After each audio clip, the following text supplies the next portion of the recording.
Hi guys, it's Crispina and Stephen back with a deep dive. This is the podcast that you want to listen to if we're hoping you want to sound smart at the dinner table. Because we're going to give you, nuggets of information that you can share.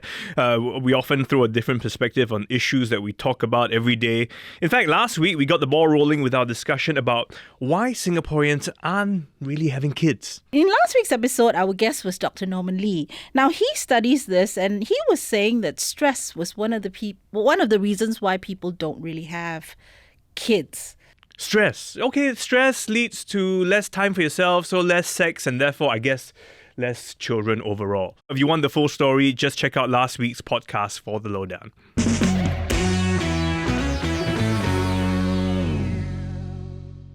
Okay, today it's part 2, a perspective of the people who make the policy decisions and also have, business considerations at stake. And today we've got Miss Indranee Rajah. She is Minister in the Prime Minister's Office, Second Minister for Finance, and also Second Minister for National Development. Is there a minister for total fertility rate?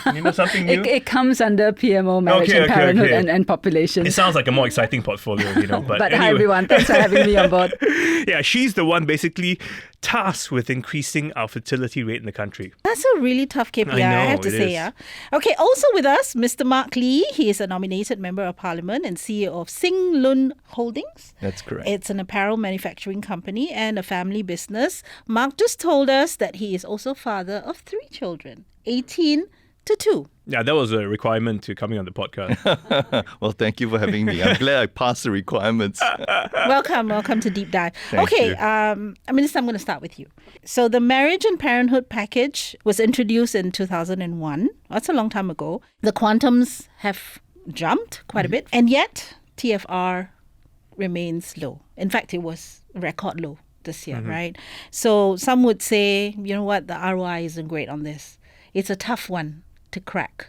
What is the government's view of this? Why put in the financial incentives anyway? Well, you have to start from the perspective of the couples who may or may not become parents and those who are already parents. Yep. And when I first took over this portfolio under the population, the division, Marriage and Parenthood, first thing I did was actually to have conversations with a whole range of couples and singles as well, right, to get a better understanding. And I think there are a number of factors. Okay. So it's not just a single factor. Sure. A big factor that they cite is cost of raising children. So you can't take money out of the equation. And, they feel the pressure of when the child is born, when they go to infant care or when they go to childcare, right? So cost is one part, and that was why we had the enhanced marriage and parenthood package, and we also enhanced the child development account, and then we had the tax changes as well. Yep. But it's actually a much broader question than just cost, because when we speak to parents, they some of them do cite stress. For some of them, it was housing. And for others, especially for the younger parents, there are many things I also want to achieve, and there is an opportunity cost in terms of work, especially for young mothers. So on housing, let me just say that this year's TFR was particularly low. Yeah. I think you can't divorce that from the fact that there was COVID. COVID actually affected the number of marriages, right, and it also seriously affected HDB's construction schedule. Yeah. We have been able to catch up. We've caught up with 60% of the schedule. So we're keeping our fingers crossed that next year will be better. But I think that you can't discount. Right. So there are other things at play, basically. It sounds like it's a whole ecosystem. Yeah, it's not yeah, any one singular thing. Yeah. And unfortunately, this is one of those where money alone will not fix the problem, But money helps. It helps, definitely but helps. it's not the sole determinant.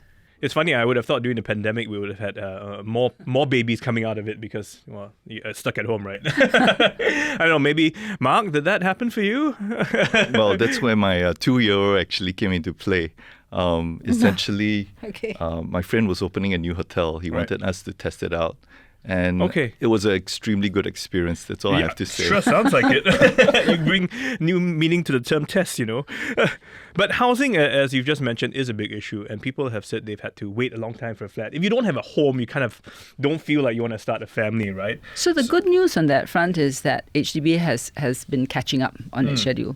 Like I said, 60% of the construction schedule we've caught up with, and we've got record rate of completions and handing over the keys. But there's still a bit more to go. Yeah. But I think there's something else that I want to stress, which is it's not just purely a Singapore phenomenon. It's a global phenomenon. All around the world, you'll see birth rates are either falling. But what differs? How are we different from those other countries? We're actually pretty near at the top, I think, right? Actually, it's not so much how are we different. It's actually what are the similarities. Okay. And many of them are in cities. Many of them, they have urban, they're developed economies, yes. basically. Yeah. And amongst the younger generation, when I say younger, I really mean millennials and Gen Z, there is a sense that they want to achieve certain things before marriage and before having children, even if they are married. In our time, when I say our time, I mean boomers like ourselves, marriage was one of the milestones. Yeah. And then you achieve this milestone and you went on to other things. But for the millennials and younger, there are many other milestones they want to achieve first, and marriage is the capstone. It's funny because for me, marriage and having children was one of those things I wanted to do. That's right. But maybe my perspective of life after in that second stage was different. I mean, Mark, is this something you're encountering too with the people who work for you, the younger generation? Do you find that their priorities are different? Indeed. I think many of them actually want to establish a career first. The second thing is that they actually want to see the world. Many of them are actually saying that, they would want opportunities either to travel, to work abroad, to really experience things that perhaps my generation, they had opportunity to. And coming out of COVID, when they were locked down for quite a while, I think most of them want to take the opportunity to really get out there and experience the world again. Is that ironically something we've done to ourselves because we've become such a successful country? People earn a fairly decent living here. They can afford to think of these other things. Whereas in the past, luxury of travel is not an option because you just couldn't afford it. I think it's a generational thing because it's not just us. This is so in the US. Everywhere. It is so in the UK, Europe. I mean, many other countries. Yeah. But there's one other factor that I think is very important, which is the opportunity cost to women. The woman bears the child. She's usually the one that looks after the child. And if you want, us to have more babies, a few things have to change. One, it's got to be easier for women in the workplace, both to have the child and to come back to work. And second, I think for the dads to also be part of child raising, which is why we increase paternity leave, and we've signaled that at some point it's going to be mandatory. When you talk to women, do you find that that's what they are worried about, or that's what they are experiencing, that it's a bit tough for them to manage the two? So I had my first child when I was in my 20s, just starting out in my career. And I think Steve too, right? So for us, we just kind of managed it with whatever we could, with the parents' help, etc. And the employers, they knew that we had to take maternity leave and so on and so forth. What has changed now? You would, based on your feedback that you're hearing from people that you're talking to. Let me approach it from two viewpoints. Okay. One, the societal viewpoint first. Yep. So generally speaking, for those who are older, when they were in their 20s, it was more or less expected that you would work, but have children, have children, and maybe give up your work, or it was expected that you would prioritize having family, and quite a number of women did, go that path. They started out, then after that they gave up work. I think with this generation, they would like to be able to continue with the work path, progress with it, and basically having a child may be an impediment to that. It's difficult to have it all, Yes. but you can Right. certainly try to make it easier, which is why having understanding employers and having workplaces which are family friendly and understand, coming back to the workplace after having a child, that's very important. I think the whole move to have a flexible work arrangement and to have it offered, as something that is key in, I guess, helping you retain your staff is significant.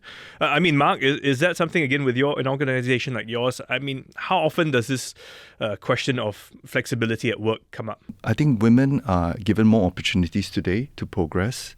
I hear many when I speak to my own staff. A few of them feel guilty. The fact that, I'm going to have kids, I want to spend time with them.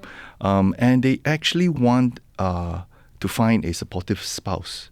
One of them sometimes will have to give up, whether it's the woman or the husband. And things are changing today, right? It's more accepting for the husband to also stay at home to look after the kids while the women progress with their careers. I think we recognize that it is important for us to support the birth rate because it is the only way to keep our economy sustainable for the long run. Do you have women who come to you and say, Mark, I would need some time off? Yes. Or I need to leave early, or I can't do this project for now because, I have a new baby at home.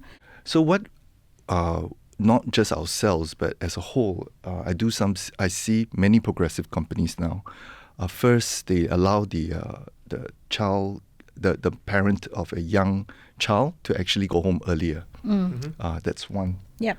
The second thing is they actually have more flexible arrangements in terms of timing, in terms of loading, and in terms of basically giving them a very flexible schedule with clear responsibilities, right? And assigning teams or support around them so that if they cannot finish, they can communicate that across with their colleagues who would chip in to help. Right. And everyone's happy? If I have some work, somebody else has to help pick up the slack. Yes. I wouldn't say that everyone is happy, but it depends on the type of work and what kind of work you're actually doing. Okay, so if there's a will, there's a way. So you're saying if people really want to exercise that flexibility and employers are willing, there can be some kind of a compromise found, which is win-win for both. That's correct. I don't think everyone has actually realized the full enormity of this. And this is one of the things that we are attempting to achieve under Forward SG. In other words, what we really need is a fundamental shift, but not the kind of shift that is so sharp and so traumatic that the businesses can't take it and that it upsets everything. But there has to be a shift where instead of expecting the parents to be in the office 24/7 all the time, there is some give and take with flexible work arrangements. And flexible work arrangements does not mean work from home. There are many different kinds. Right. But very often people equate the two, but it doesn't have to be that. Work from home is one of the flexible work arrangements, but you have other things, for example, flexi load, flexi time. You could have certain days off, certain hours off, a flexi place as well. Yeah. So that flexibility, I think, is key for young parents. But in order to do it well, employers do need to invest in their HR. Because what you would do for flexible work arrangements in a manufacturing company is very different from what you would do if you are in the service line. Sure. And sometimes you just need the person to be physically present. So in a way, is this then a transitional phase? Because it sounds like we can get there, but it just means companies need to put in a bit more work to figure out what works best for their own situation, their own staff. Yes. When you look at the way MOM has been approaching it, they've approached it by way of tripartite guidelines. Right. They haven't done a sort of a hard coding because they recognize that each sector has got different practices. But it also means employers need to have that mindset, to think, okay, this is something I'm open to, I want to try. That's right. And it also means that the employees must also play their part because it's not all about rights, it's also about responsibilities. And you need the employers and employees to arrive in an agreement that is mutually okay with both of them. I think for employees themselves, there must be a clear communication that when sometimes I have to take that kind of leave. And the second is that be there when there is collaboration needed with your teammates, right? You have to be present as much as you can, because if you don't do that, it will lead to objectives not being met. The company will suffer in the end, and the ship goes down. Sure. So I think that it is a lot of mutual understanding, mutual I think it's trust. a lot of give and take, lah. Yeah. It also probably means you need to work in now some buffer. Indeed. Some buffer and a bit of job redesign also, so that Yes. if somebody is not there on that particular day, somebody else can cover. I mean, it's easier said than done, I know, but that's the big shift that we have to make. And it really sounds like a fundamental change in the way we work, a mindset shift. Because just a few weeks ago, we were talking about how in other countries, they have the right to disconnect after work. In other words, after 6 p.m., don't call me, I'm not answering your phone, I'm not going to respond to emails. So that is the other extreme. But I guess it sounds like we're trying to find some common ground in between, which allows for flexibility in managing your time, your family, but at the same time achieving the goals you need to at work. But I guess the idea is to give a parent the ability to do both, right? Is that what we're Yes. aiming for? It's like I don't have to give up my career. Correct. I mean, to be realistic, there may be some compromises you'd have to make. It's very difficult it's to not say so that you neat. can have 100% of everything that you want. Yeah. But I think that if employers and employees work together, hopefully both sides can have most of what they want. Could it be then a people problem? This is what I want. This is what I think I need for my family. Because anyone who's got kids will say, I want the best tuition. I want the most swimming lessons, whatever. I want to send them here and there. All these things that they want to do for their kids. That is a whole separate topic. Yes. Which will probably take up another whole podcast. Totally. All I would say there is that, for the kids, don't pressure them too much. Just let them find their potential in their own time. Be supportive. Just be there for them. That seems to be what really works for the kids. But that's But it's hard You're to gonna say say. to any parent who's got a kid in primary 6, say, don't worry about the PSLE, don't stress them out. They'll say, Come "You on, crazy, you have 3 kids. I've been through the system. PSLE is like a very stressful time. Not just for the kid, actually more for the parents. So true story. I just had this conversation with my wife, and it was a very deep thought that I had, was that how do you tell your child who is passionate about something that he's really not good in it? Right? And sometimes it's a hard conversation. That's true. So Don't tell him. Yeah. I don't think can say don't worry about it or don't stress about it, but maybe Yeah. can say don't worry so much and don't That's stress right. so much. Yeah. But if we talk about the country, the ecosystem, the stress overall that comes from the work, the school, so that's why people think, well, then maybe I don't need to have kids. Then I can really enjoy life more, right? Well, that comes to another big topic under Forward SG, which is all that. I mean, a large part of that stress is the assumption that there's only 1 or 2 small gateways and everybody's competing for that gateway. Yes. And somehow if you can't get through, then, your child is not able to make it the rest of life. But if you look at all the work we've been doing the last 10 years, it's creating multiple pathways. So whichever pathway you go, there's still a way to get to where you want to be. And I think if people understand and accept that more, then hopefully it will take off some of the stress. But I have to say, I don't think we're there yet, because we say that we have multiple pathways, but you ask any parent, yes, there are 10 options, but actually in reality for me, there are only 3 options, because the other 7 just don't feel good enough for my kids, for example. I don't think that we're at the stage where everybody is chill and relaxed about it. But I think that things are changing, and this idea of lifelong learning and different pathways is beginning to take hold. You will find, for example, that many young students who could qualify for JC may now opt for poly because they see that as an equally viable path, whereas in the past they might not have. So there are things which are changing. So my question to you, Minister, is that your work is centrally linked to other, ministries. Yes. And I would like to especially say for MOE, because as a parent, honestly, a Singaporean parent, education is like such a big deal. So the changes there have an impact on TFR. Because a lot of young parents, they look at the ones who go before them and they see the stress that the kids go through, not making it to the schools of their choice, etc. And so how much of that has to change before this changes. Do you think that it's too simplistic to see it that way? You can't sort of draw a linear line and say that, oh, if you change this, this will automatically happen. Right. But what I can say is if you look at what MOE has done in the last 10 years or so, there have been quite a lot of changes, including doing away with streaming. Yeah. And so now you have subject-based banding. They've invested quite a lot in terms of support for mental health. Yep. They've widened the curriculum.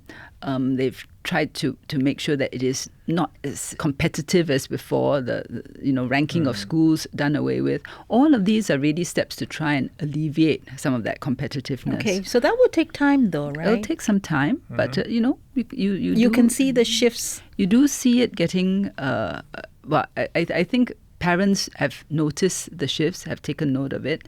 I think what we really hope that parents and the students can see is that there are different pathways to get where you want to be. That must be the key. Because if so long as you can get where you want to be, whichever path you take, then I think it's all right. Yeah, so they must feel it in their own real lives. Yeah. They must feel this is the outcome I'm happy with. That's right. Not something I'm just putting up with. That's you know correct. What I mean? Or they've experienced it themselves. Yes, which exactly. means Yeah. we're looking at a much younger generation because it's the kids who are now in That's school right. going through the process going, Yeah. actually, I don't need to be That's the not so smartest bad, kid on yeah. the block, you know? Yep.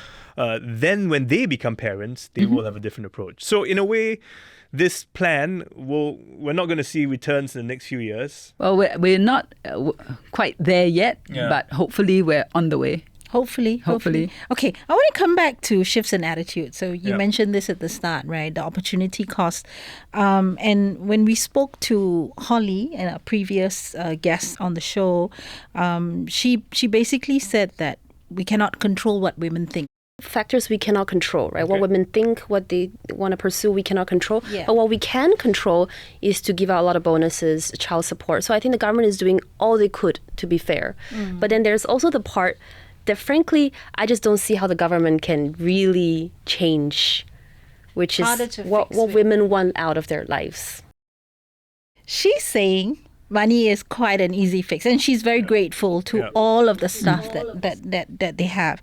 But much harder is a generation which prioritizes career, prioritizes freedom, and says, you know what, kids get in the way of all of that.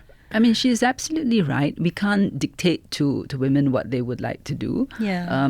So I think what we can do and what we're doing our best to achieve is to make it easier for them to choose to have children should they want to do so. And that means addressing the costs, ramping up on the housing, making sure that, childcare, we've already made quite a lot of moves and we're expanding the number of childcare and we've reduced the costs. Infant care is a piece that MSF is looking at now. We've got two teenagers, 18 and 14, and this whole conversation and the concept of family.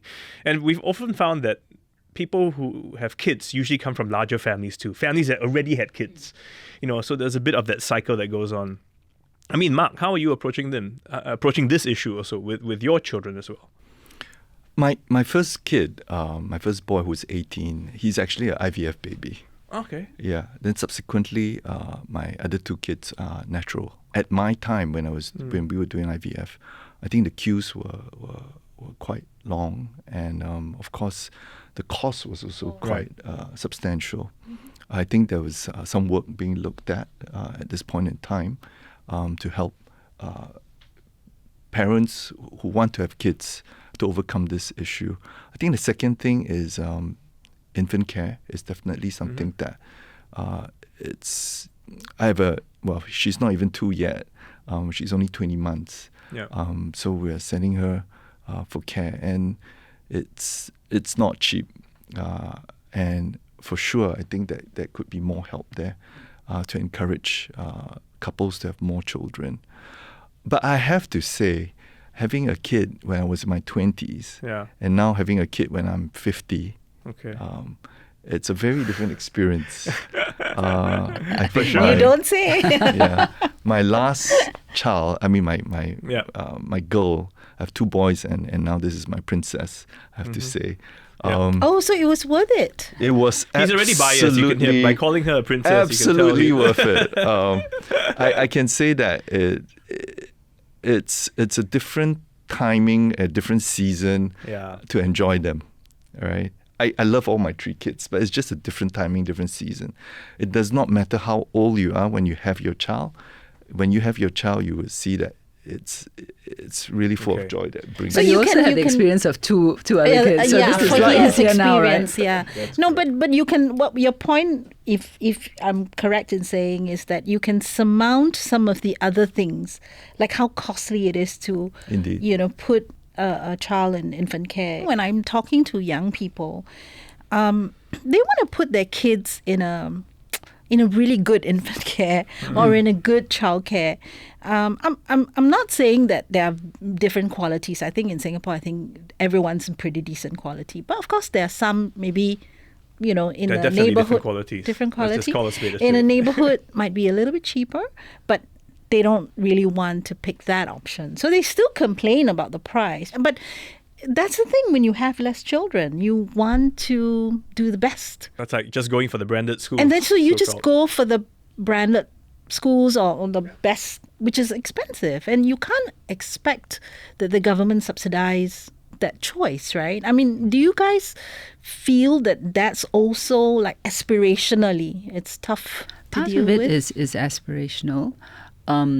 I think what we want to do is to be sure that there are affordable options available for the parents to choose.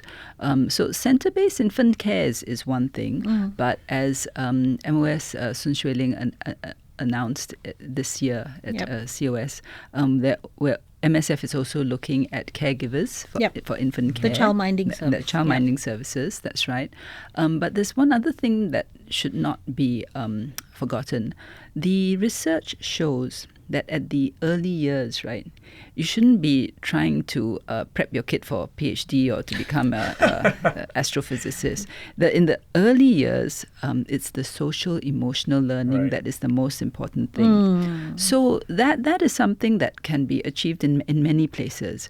Giving the kid that sense of confidence, ability to relate to peers, ability to relate to adults, the research indicates the most important things. So we should then, there are tuition centers who have this primary one preparation class. I'm like, what?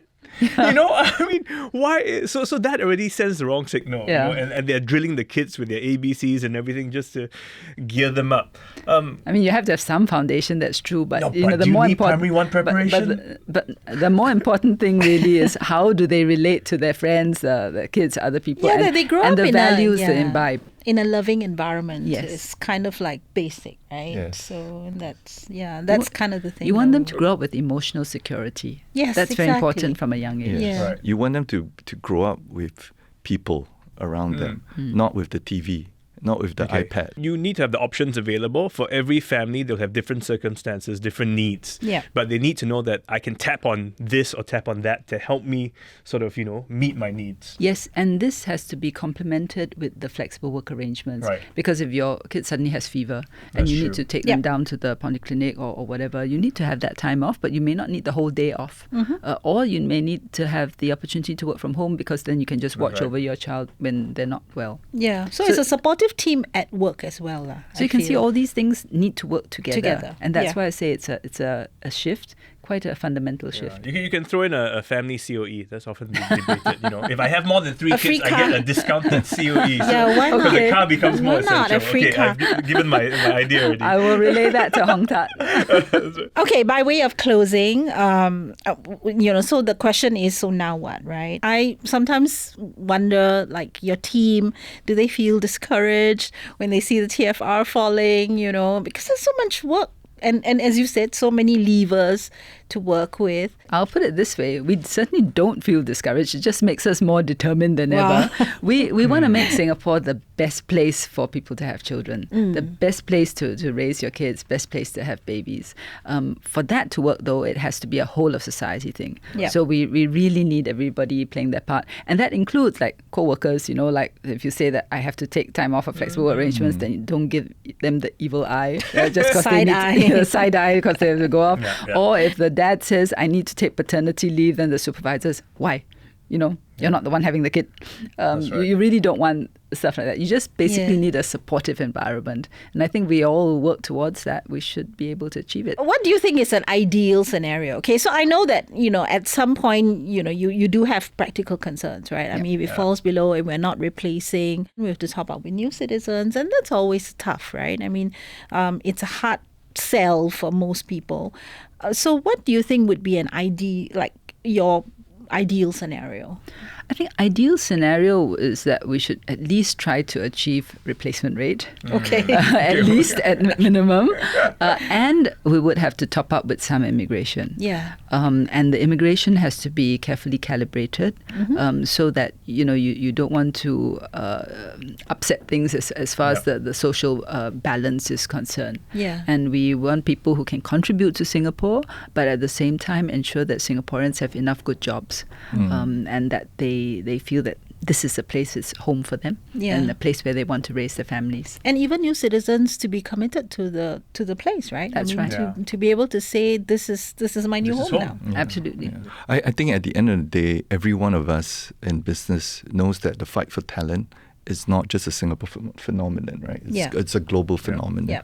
And research has already shown very clearly that with committed and engaged employees, your productivity will go up by 21%. That's by Gallup, right?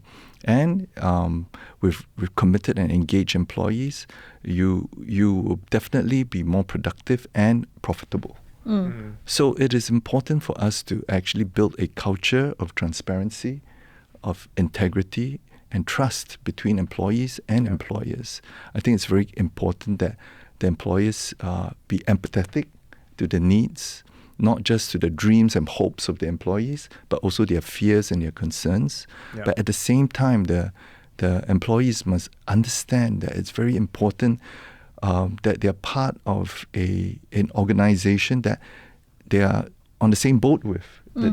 It's aligned, right? The goals are aligned. Because at the same time, if I go to work, I'm happy doing what I'm doing. I know my boss is taking care of me. He allows me to go when I need to, and I make up for it by working later in the night. Indeed. Then it's a win-win situation. And when I feel that way, then I'm more encouraged overall, right? And I'm more likely to say, hey, let's have another kid, Yeah.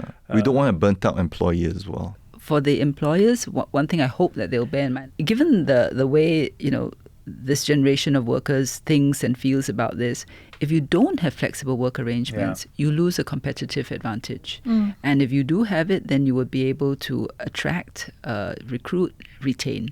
So it's actually quite important from a business viewpoint as well to be able to have flexible work arrangements. Well, thanks so much. We have to end it also because, I think I gotta go fetch my kid now. So time's up. My flexi work arrangement kicks in. But thank you all, Mark, Minister. Thank you for coming and sharing your thoughts with us here on Deep Dive. If you have any comments or questions or just want to get in touch with us, please leave us a note. You can find us on our socials and you can leave us a comment on the episode notes. My thanks to the podcast team, Indranee Johari, Tiffany Ang, Joanne Chan, and Saya Win. Sound mixing is by Ken Delbridge. See you guys next week. See you then.